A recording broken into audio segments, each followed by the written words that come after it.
let's go ahead and bring it back. Turn toward this and say, well, you could do this.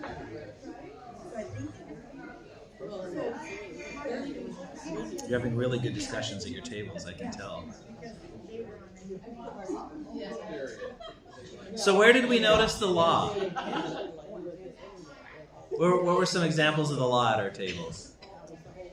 Yeah. I had one on page 490 where David was talking to Solomon, saying, I'm knocking on his, effectively on his deathbed, saying, you're going to be king after me, and saying, be sure to kill Joab, son of whatever, but don't kill the sons of Barzillai and Gilead. He was nice, but be sure to kill that guy who shouted at me one time. Yeah. And I thought to myself, that was a little more grim than most deathbed fatherly advice. Yeah, so kings on their deathbeds are different than the rest of us on our deathbeds, perhaps. So yeah, David on his deathbed in page 490, basically saying, get revenge for me on, I think, is it Shimei? Shimei, yeah. Yeah, son of Gera. And who, if you go back and look at that initial time, I feel like I'm really loud. Do I feel loud to you all? No. Is it good? If it seems good to you, I just hear myself really well. If you go back and look, when he's being cursed by Shimei, it's when he's leaving from Saul, and Shimei is a relative of Saul and is hurling insults on him. He says, well, maybe the Lord has sent him to do this, right? So he gives this sort of, he's like very humble in that time. Like, well, it would be wrong for me to take revenge on him for this dishonor. And then on his deathbed, apparently he has no such compunctions anymore. He has given that up. Yeah, I don't know if that's, maybe there is a law at work. I'm not sure it's the law of God at work there, but there is a law of retribution, right? Of giving as well as you got, something like that. Mm-hmm. Go ahead, Cheryl. Murder was committed, though. So Joab killed Absalom. Yeah, right.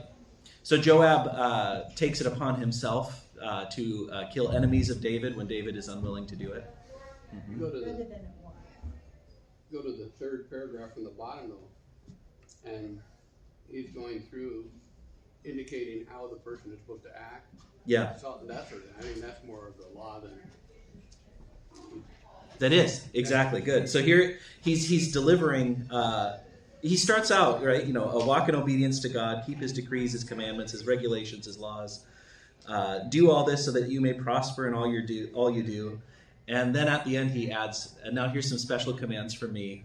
Get rid of Joab, spare Barzillai, kill Shimei. Right? Yeah, bring his gray head down to the grave in blood. Yeah. There's more than one law at work here. Mm-hmm. Yeah.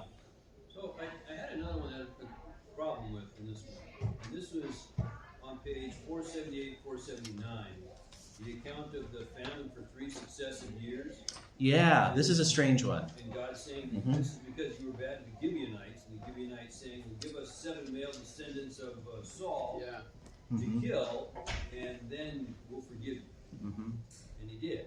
Mm-hmm. Is that not human sacrifice? Is that not bad? I don't think it's human sacrifice exactly, but I can hear that. So let me just restate your what you're saying here. 478, 479. There's this episode where there's been a famine. They go and inquire of the Lord. Maybe it's this Urim thing. I'm not sure exactly how they inquire, but they inquire. And they hear it's because the Gibeonites have not been given restitution for their mistreatment by Saul. That Saul has mistreated them, and that has not been made right. And so they go and they ask, and they say, well, we want 7 of Saul's descendants to be killed and displayed on a hillside in a way that's very dishonorable, and then we'll be happy. And so they do it, and God relents the famine. So it seems like God approves of this method of justice, right? I wrote at the bottom of that page, actually, I wrote, is this justice? With a question mark. That was part of my note on this, is what's happened here. I think, so again, we've talked about this a little bit. What would shock an original reader of this and what would shock us? Descendants of the previous deposed ruler being killed and their bodies being exposed on a hillside is not shocking in that context. Should it be? Probably, but it's not. It's the sort of thing that happens when there's a new sheriff in town, when there's a new king in town. The old king's family, any potential claimants to the throne, are killed. It's a bloody business. I'm not sure what would be shocking in this text necessarily, other than it's interesting to me. So a couple applications I can think of this. It's interesting to me that God cares that there is a group of people within Israel who have not been paid back for what was done to them wrongfully. We have a lot of talks in our culture today about like restitution, right? For Native Americans, African Americans, other groups. It's interesting, how does or doesn't that align with that? But God has a concern for that, clearly, in this. That's very clear here. What's the way to go around that? Is it finding 7 scapegoats, basically? Probably not, but that's what happens here. And notice that's what the Gibeonites say they need in order for their honor to be restored. Other thing I will say is that honor is a much more, what's the word I want? It's a much more real thing in those cultures, even today, than we tend to give it. We don't think about, so for us, honor is sort of, like life matters more than honor. In those cultures, honor matters more than life. Like, this is why Saul falls on his sword, because it's better to die honorably than to live longer in dishonor with what might happen to him. And that's very foreign to us. It's hard for us to understand, but that's part of a lot of Mediterranean cultures, actually, not just this one, is going on there. So there's something about they make the estimation that the weight of their dishonor is worth the lives of these 7. And their death in a dishonorable way, being exposed on a hillside. Although, do you notice how it ends? It ends with David taking the bones of those who were killed exposed and giving them a proper burial, which is interesting. So David lets them have this, but then David goes and actually gives the bodies a proper burial. Yeah. And it also ends in the last sentence with, I think, gospel on the part of God. After that, God answered prayer on behalf of the land. Yeah. Yeah. Hard fought to get to, perhaps, but there's something of gospel there. Yeah. Good. Yeah, that's a good one. There's two stories in here that I find really hard to sort of make sense of, and this is one of them. Yeah. What else?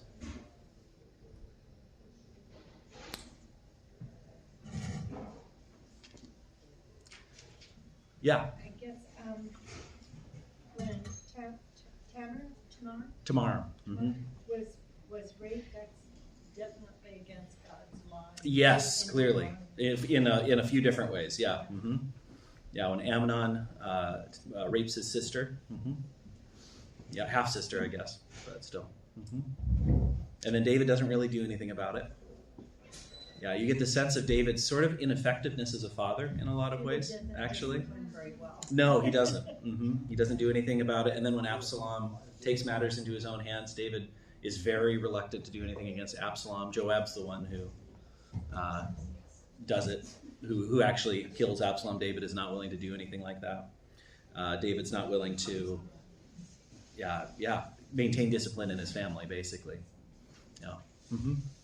On page 491, Adonijah, the son of Haggith, went to Bathsheba and asked her to intercede on his behalf so that he could marry Abishag the Shunammite. Yes, uh-huh. And King Solomon clearly took that as a gross affront. Yeah. Why? So this is, I think, depending on how far through 491, you may or may not have read this last week. But Adonijah, so this is on page 491, Adonijah, who had just claimed himself king right before. You remember this? So Adonijah kind of takes it on himself as I don't know if he's actually the oldest surviving son at this point of David. He might be. But he says, well, I'm going to be the king. And so he sets it up. Bathsheba and Nathan have sort of this way of coming into David on his deathbed and getting away and having him declare Solomon to be his successor on the throne rather than Adonijah. And that happens literally while they're celebrating Adonijah's kingship. And, Adonijah realizes, oh, I'm in trouble. I've stepped out. My power play didn't work here, basically. So Solomon lets Adonijah live. They sort of reconcile. But then Adonijah asks to have as a wife the young woman who was used to keep David warm on his deathbed. So that's who Abishag the Shunammite is. And I think at least Solomon sees this as a way of him trying to shore up support for a possible, maybe he could actually take the throne from Solomon. So he's sort of trying to become a rival. And that's how Solomon responds anyway. So this is very political intrigue. You're trying to strengthen your claim on the throne over mine by this. I don't know if Solomon's right in that, but that's what Solomon sees. And it's interesting, Adonijah goes to Solomon's mother, Bathsheba, right? She's this kind of power player behind the throne here, which is interesting considering the way that Bathsheba becomes a wife of David, in that he steals and has her husband killed. But she apparently takes to the role quite well.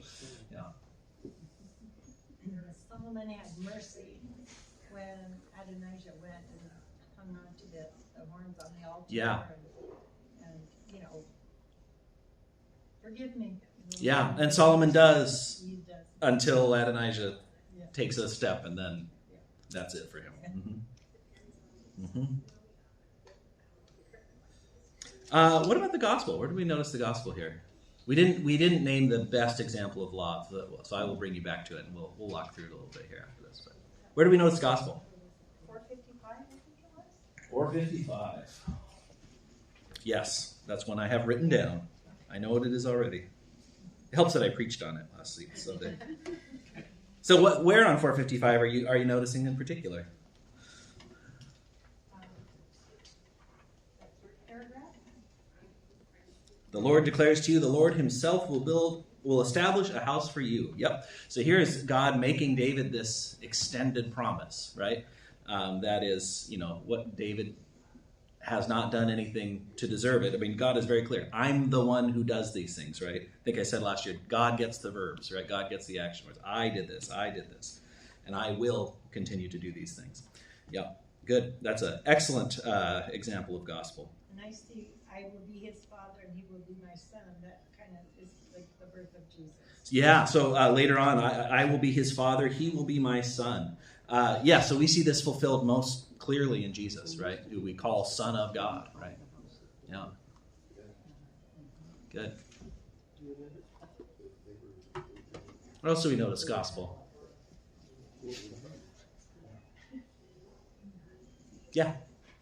Maybe page 483. 483. 483. Mm. I'm not sure. But he says, the Lord lives, praise be to my rock. Exalted be my God, the rock and Savior. Mm-hmm. Yeah, so here's, the Lord lives. Praise be to my rock. Exalted be my God, the rock, my Savior. I would say that's in the form of prayer to God. The gospel is typically going to be a word that comes from God to us. However, you could hear gospel in this, right? This is sort of a reflection of the gospel, maybe. So when we pray, when we sing songs of praise, we're reflecting the gospel back to God in some ways, or we're bearing fruit. It's the fruit that comes out of receiving the fertilizer of the gospel, something like that. Yeah. Mm-hmm. I noticed on the page before that, to the faithful you show yourself faithful, to the blameless you show yourself blameless, to the pure you show yourself pure, to the devious you show yourself shrewd. You save the humble, your eyes are on the haughty to bring them low. This sort of God's consistency. There's a constancy to God, a constant character. And interesting, to the devious you show yourself shrewd. I find very interesting that God is shrewd with us devious people. God finds shrewd ways of working with us. Yeah. I noticed the first paragraph on page, 480, the first paragraph of David's song. Yes. It's just full of God's truth. Yeah. Mm-hmm. The Lord is my rock, my fortress, and my deliverer, is page 480. My God is my rock, in whom I take refuge, my shield and the horn of my salvation. Yeah. Mm-hmm. Yeah, we see a lot of echoes. In fact, there are psalms that echo this song, however that happens. But yeah, they're inspired by each other, perhaps. Yeah, go ahead. I also thought some of the song was, there could be some irony in it. Oh, yeah. On 481 towards the bottom, himself. Yes, he does. Lord has dealt with me according to my righteousness. According to the cleanness of my hands, he says. Okay. Yeah, he has rewarded me. Yeah, David, and you get this in the Psalms sometimes too, where whether the psalmist is David, sometimes it is, sometimes it's not, is sort of, I'm blameless, God. I'm the one who deserves this. And you're like, is this really the case? Sometimes the Psalms are more self-aware, and sometimes they're less self-aware. Yeah, and David is no stranger to that. Mm-hmm. Turn to page 461. This is one of the more important stories, in my opinion, in the life of David.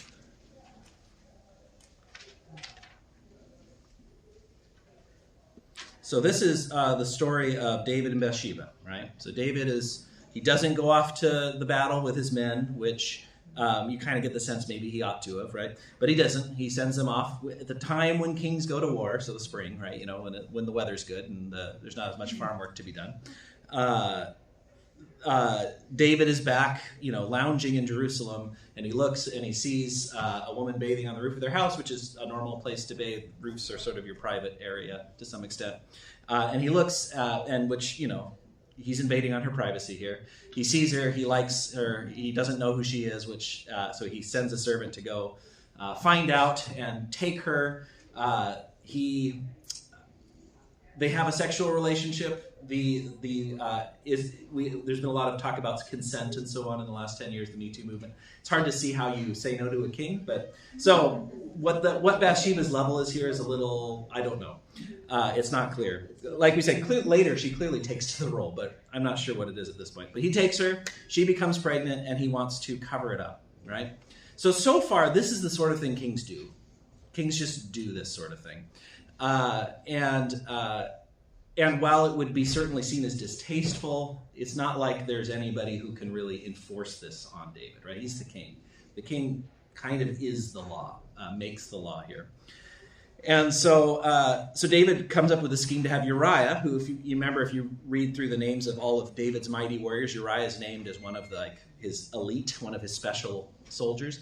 And so when he brings Uriah home and tries to have Uriah spend time with his wife so that the pregnancy can be passed off as Uriah's, Uriah is more honorable in a way than David and says, well, while my men are out in the field, I'm going to live like them. So he camps at the gate. David tries to get him drunk, still doesn't work.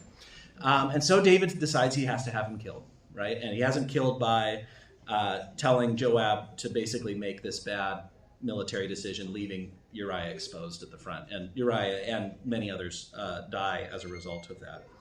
So all of this is political intrigue.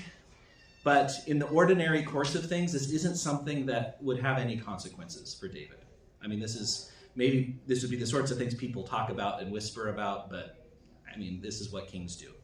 Except we get to this point where,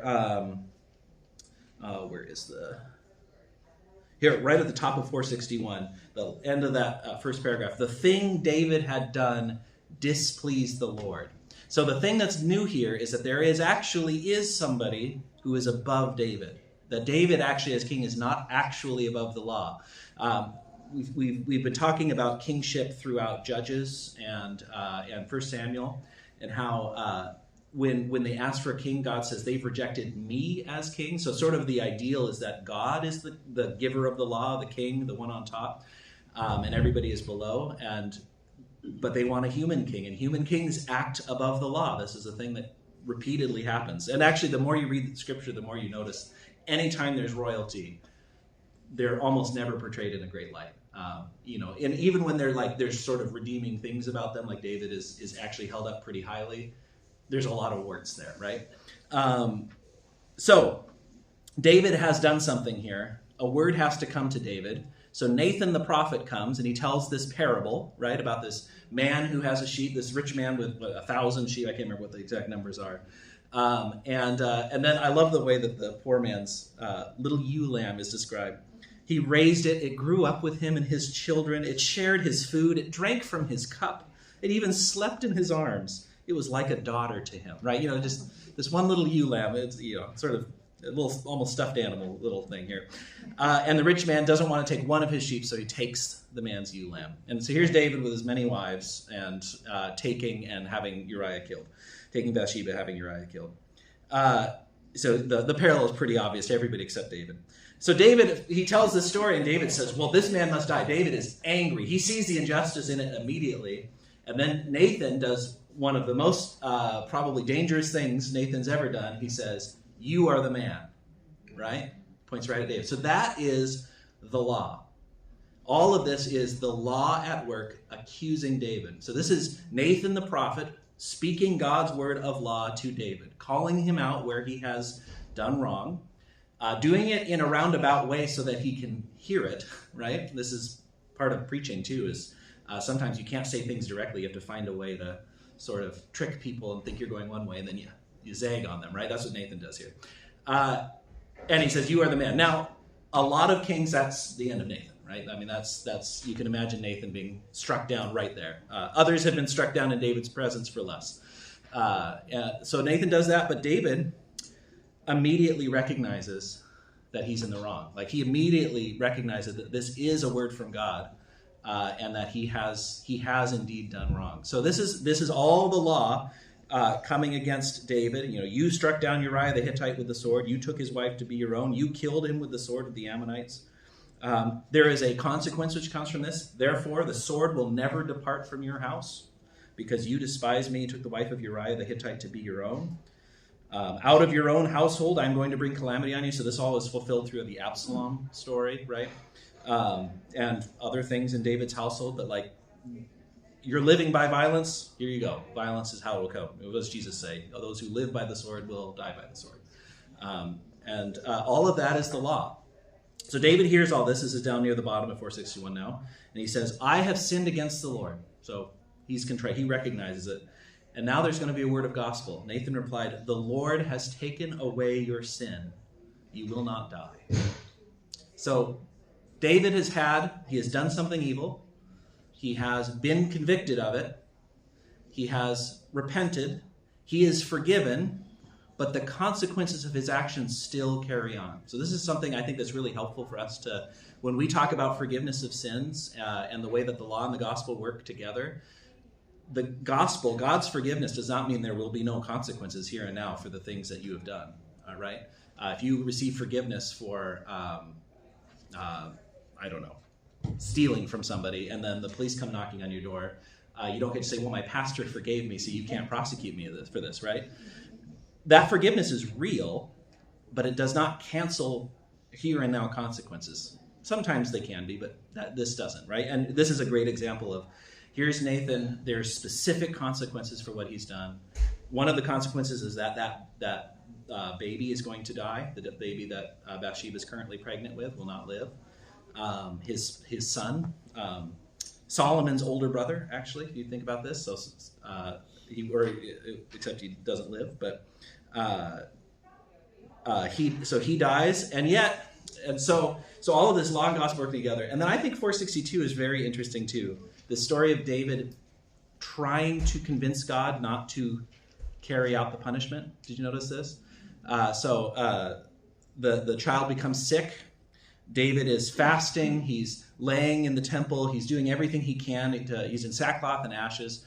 And he has this idea that maybe God will relent from punishing. This is something that we hear about God, right? Slow to anger, abounding in steadfast love, ready to relent from punishing.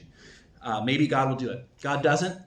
David immediately stands up and goes about his day. The servants are worried to even tell him. And he says, who knows? Well, so while the child was still alive, I fasted and wept. I thought, who knows? The Lord may be gracious to me and let the child live. But now that he is dead, why should I go on fasting? Can I bring him back again? I will go to him, but he will not return to me. That there's this sense of like, okay. And then David sort of accepts it. There's another example that's similar to this. I'm going off topic here a little bit.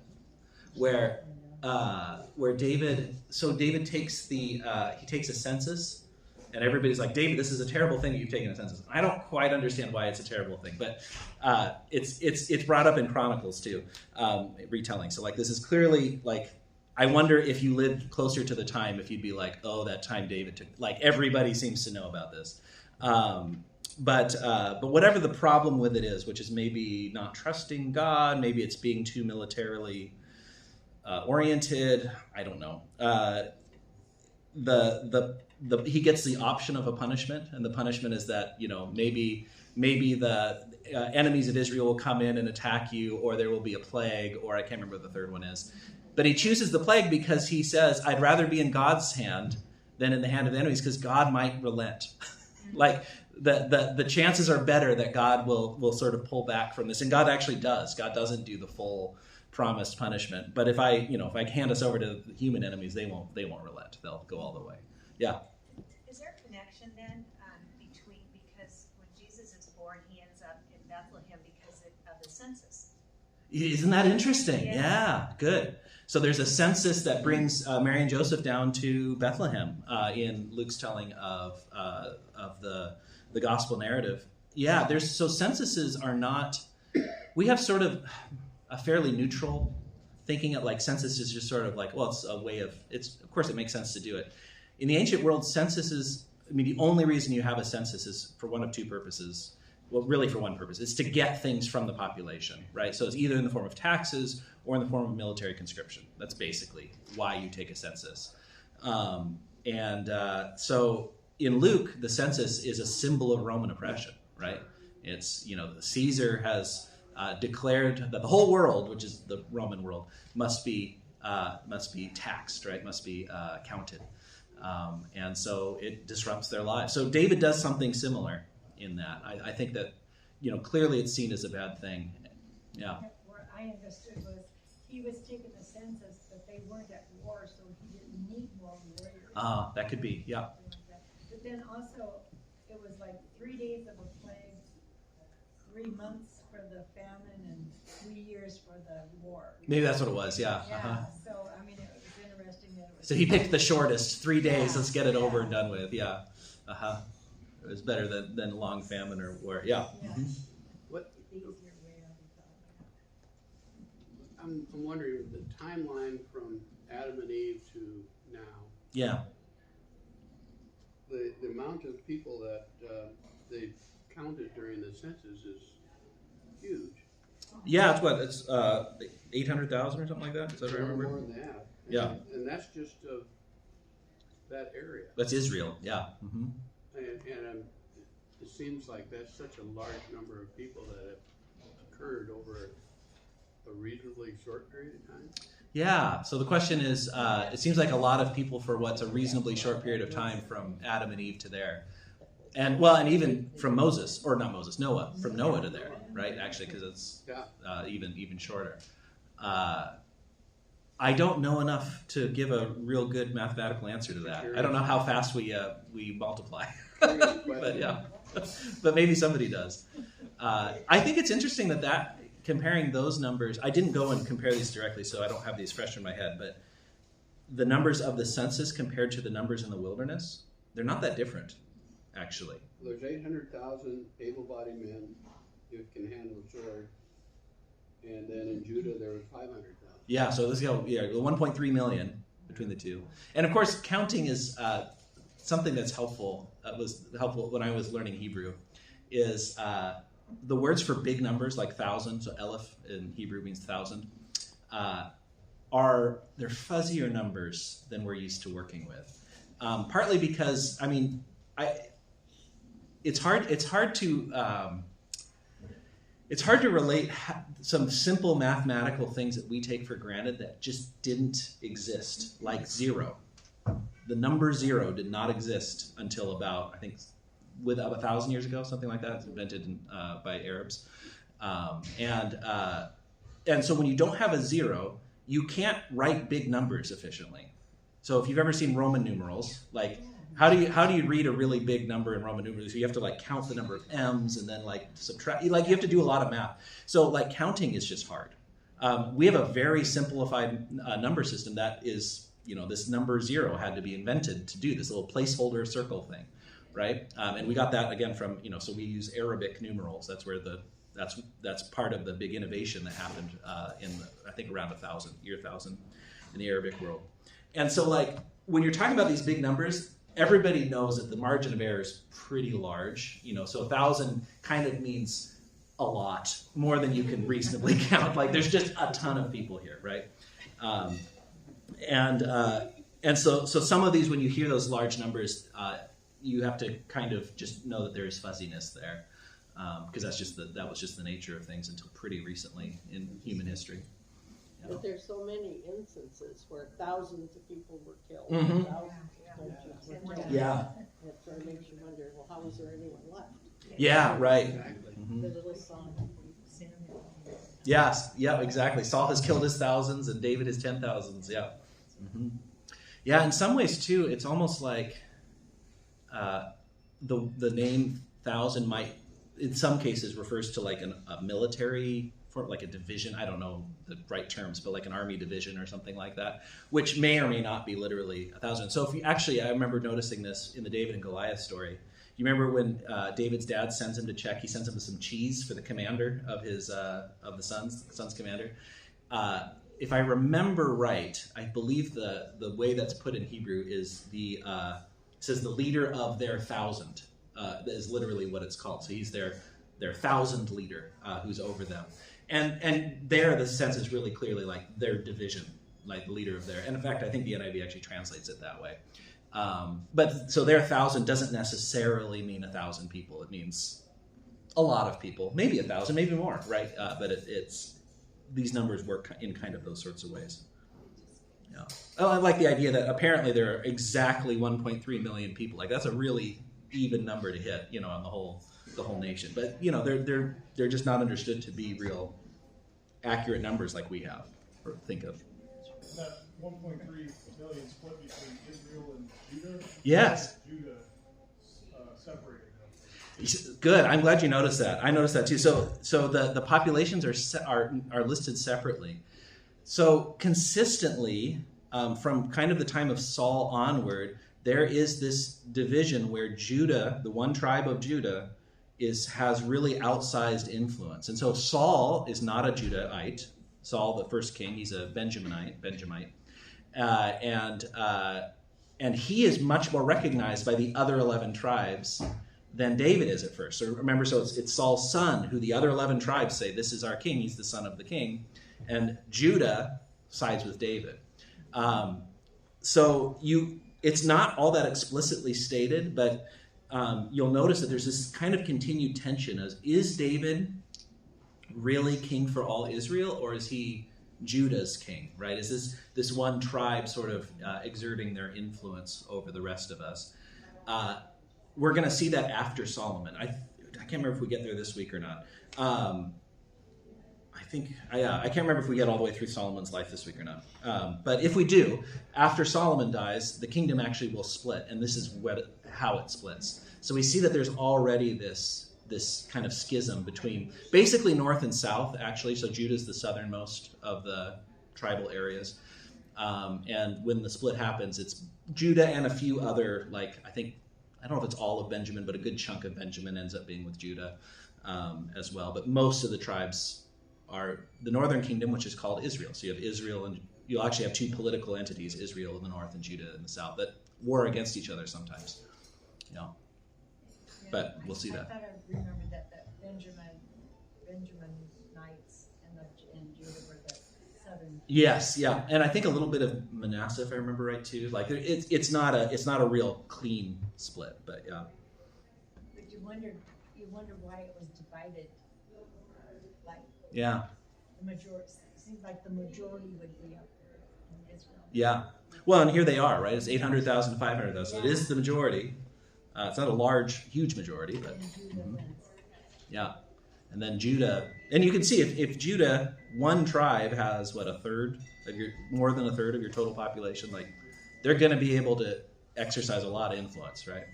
Mm-hmm. Were there Muslims then? So Islam Muhammad is 600 years after Jesus. Yeah, so Islam is a fairly young religion in these terms. So no, it's almost 2,000 years after this. Was the Jordan River a separation between Judah and... No. So Jordan River runs north to south. Okay. And so Judah is almost entirely to the west of the river, but in the southern part of it. And then Israel has some on both sides of the Jordan up higher. Yeah. But almost all of it is to the west of the Jordan River, between the river and the Mediterranean Sea. Yeah. Yeah. Good questions. What time are we at? Yeah. Did you have something? Yeah, for us who are old enough, whenever I read the David and Bathsheba's story, I should say, I remember Nixon, Watergate, and that whole thing about a small, tiny little thing, and then this attempt to cover up, and it just, the whole thing came crashing down. And I remember living through that and thinking about David, and the fact that David, he makes all these attempts to cover up his initial sin, and I don't want to get political. Nixon really thinking he's above the law. The law doesn't pertain to me, and then realizing it does. Yeah. And there's no gospel there. Yeah. Yeah. But you know, that really hit me during those years. Well, I think that's helpful because culturally, you know, it's so hard to relate sometimes to this. You almost need to look at it in circumstances in current times to wrap your head around what's really going on. I think too, just also recognizing how unusual it is from a history perspective, history of the world perspective, how unusual it is to live in a place where, at least in theory, it's being tested off and on again now, but in theory, the law is above any particular person in an office, right? That the closest we have to a king, of course, is president. But that the president is understood to be under the law, not above the law. Although there's literally cases. There's some cases in the appeals court right now about whether that's actually true. That's how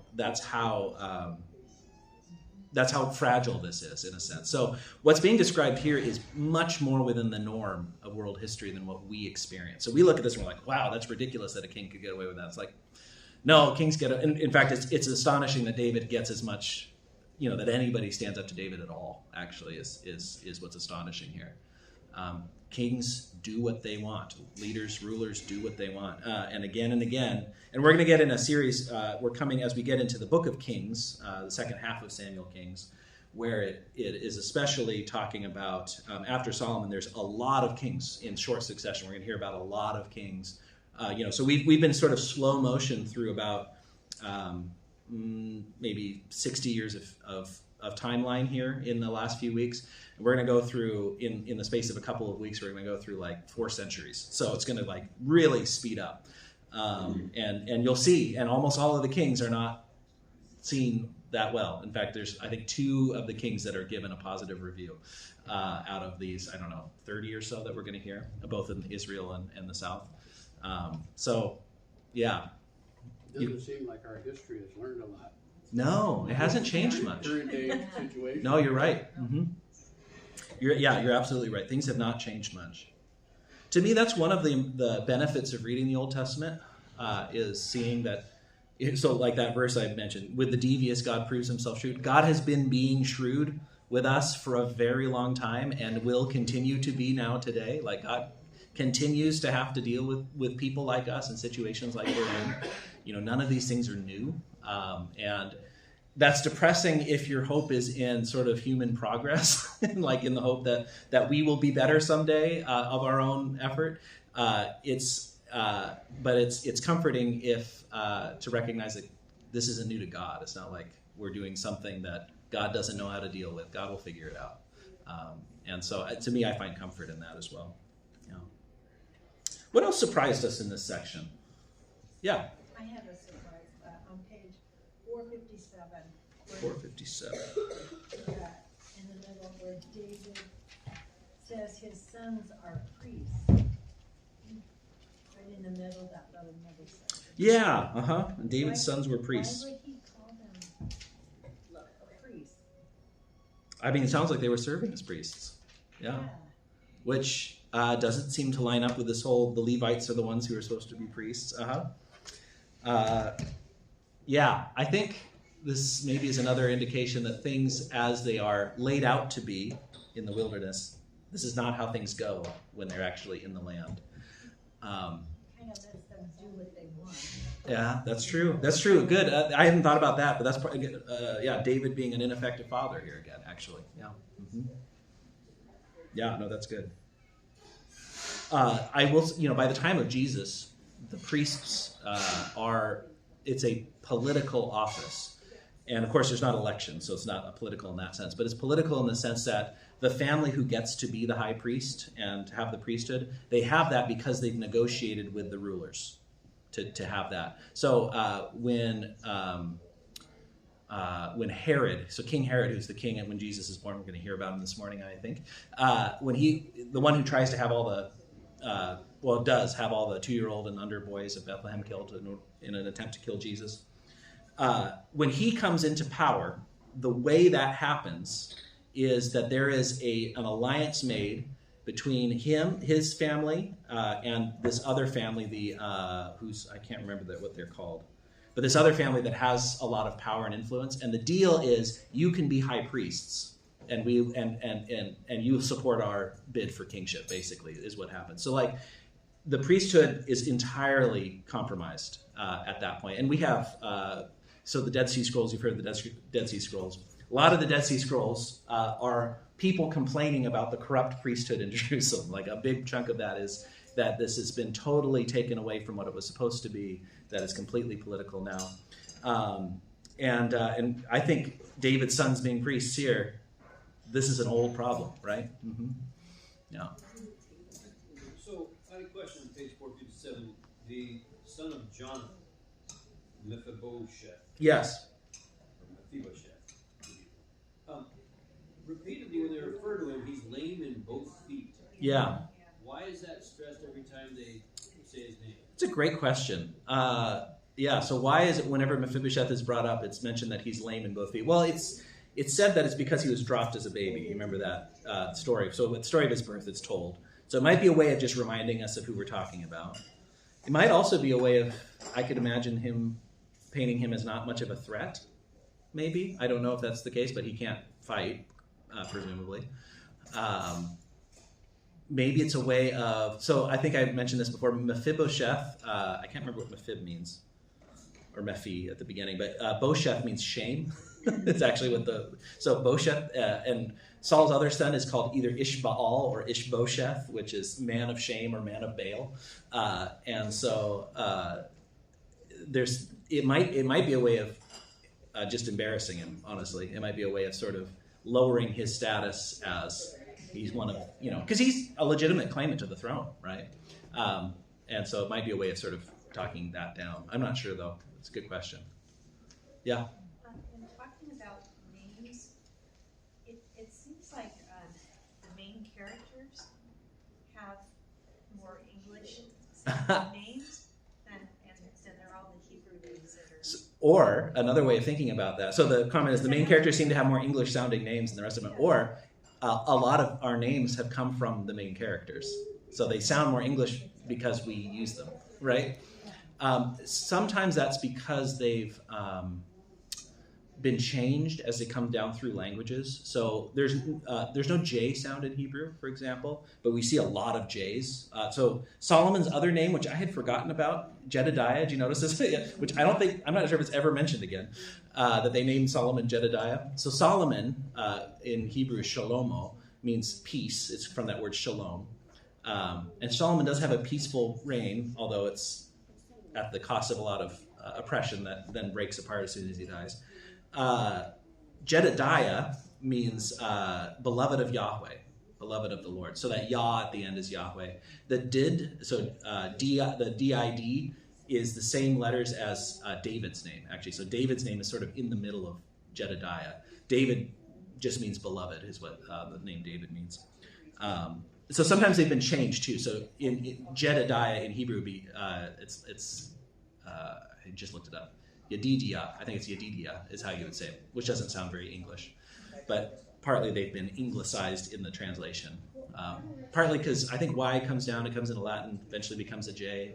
A lot of Latin words that have J's you say as a Y. I don't know why, but there's some reason this happens. The name James is another good example of that. So New Testament name James is actually just the name Jacob. But in English we have Jacob comes down into English in two different ways. One is as Jacob, and one is as James through different languages, and it gets changed. But in Hebrew it's Yaakov, and they're both Yaakov, and then it shifts. And so sometimes its names are just strange that way, and the languages kind of make them their own as they take them in. I saw a hand go up. Yeah. One thing that I thought was surprising was on page 487, right when you're talking about whether it was going to be the famine or the 3 days of plague or whatever. That they talk about the angel of the Lord coming out there to destroy Jerusalem and do this work. That's not the typical image in my mind of what an angel typically does. Oh, nice. Good. So noticing the angel of the Lord. So this is on page 487. So the Lord is sending up a plague on Israel, and the angel stretched out his hand to destroy Jerusalem. The Lord relented concerning the disaster. It said to the angel who was afflicting the people, "Enough, withdraw your hand." The angel of the Lord was then at the threshing floor of Araunah, the Jebusite. So we usually don't think about angels as destruction. So the word angel is literally just the word for messenger. We could almost think of it as something more like ambassador, like somebody who goes somewhere to carry out a task or deliver a message on behalf of a king. And so angels do lots of things. The Sodom and Gomorrah, right? The angels go down to judge Sodom and Gomorrah. The angel who is the commander of the Lord's armies that Joshua talks about. The angels who declare to the shepherds in the New Testament are described as the hosts of heaven. And host is an old-fashioned English word that we sort of lost the meaning of, but it means army. The armies of heaven. That's what this is. This is a imposing, powerful looking figure that then they all sing, instead of doing anything else. But you can see why the shepherds would be terrified. Like, what is this? These aren't sort of, nice winged people in gowns, white gowns, or little babies, right? The other way. These are imposing figures, divine agents. Maybe you could almost think of them as. Yeah. Another little question about the names. I get very confused, but they're always saying the son of. Yes. The son of, and it's like, okay, who do they really mean? Yeah. But it distinguishes between the people that have the same name. Yeah. So let you know this is the son of somebody. Yeah. Oh, and this is so noting that in the names, often people are identified by who they're the son of. Yeah. And that's, for those of you who have Norwegian ancestry in here, a lot of times when they came here, they had to be given last names because the names they went by were just, Johnson or whatever it was, and so, that's the way. There's no last names. There's this, and often there seems to be other names, kind of nicknames that people have, like this Solomon Jedediah thing. I don't quite know what that is. If maybe Solomon was the royal name he took. I'm not really sure. Yeah. And then when they talk about, Joab, and then who was the other one? There's Abner. There's Abner, yeah. Different people. And whose side are you on? Saul's side, or David's side? And I just used to get so confused, but it's making more sense. Yeah, there are a lot of names to track and a lot of people to track. So it is helpful that they connect them to other people that you might know. And again, maybe that's why they say Mephibosheth. Remember the guy who's lame in both feet? So you remember. Although I don't think anybody else has the name Mephibosheth. I might be wrong on that, but Good. I have time for one more question if there's another one. Otherwise, we will close. Well, otherwise, actually, no, I should talk about what we're going to read. I'm trying to remember how far we go. We go to 5:16, and what happens on 5:16? Yes, okay. So basically, we are going through through Solomon's rule. So Solomon is an interesting figure. Solomon is going to build the temple that David wanted to build but couldn't. Solomon is regarded as being wise. The God says you can have anything you want, and Solomon asked for wisdom, which pleases God. The question then becomes, how does Solomon use this wisdom that he has? And it's pretty clear that he uses it to be very successful, but also not faithful. and not faithful to God, and clearly very hard on the people, which isn't as clear until when he dies. His son takes over after him. Most of the tribes of Israel break away because he won't lessen the labor requirements that have been exacted by his father. In fact, he sort of wants to be tough and says, "I'm going to be even worse." And they say, "Well, all right, that's it for that." And so we're going to hear Solomon's life, and then his death, and the fracturing of the kingdom that follows him. So what's called the United Monarchy, sort of, if you want to think of political glory days of Israel, as far as biblical Israel goes, we're in the middle of them. And Solomon is the time when everything seems great, but it's going to fall apart just as soon as he dies, which is an interesting lesson in itself, too, that this peace was a bit more fragile than we thought. So, read Solomon, consider his goodness and his badness. And we've already seen some of it. He's not any less bloodthirsty than his father, as far as doing what it takes to ensure his security on the throne. All right, let me close this in prayer. Good and gracious God, I thank you again for this group of people who is so eager to learn and to explore and to wonder about what you have for us here. Continue to speak to us. Help us to see our world with new and fresh eyes based on what we see here in this text. And give us the things that you see that we need. In Jesus' name, amen.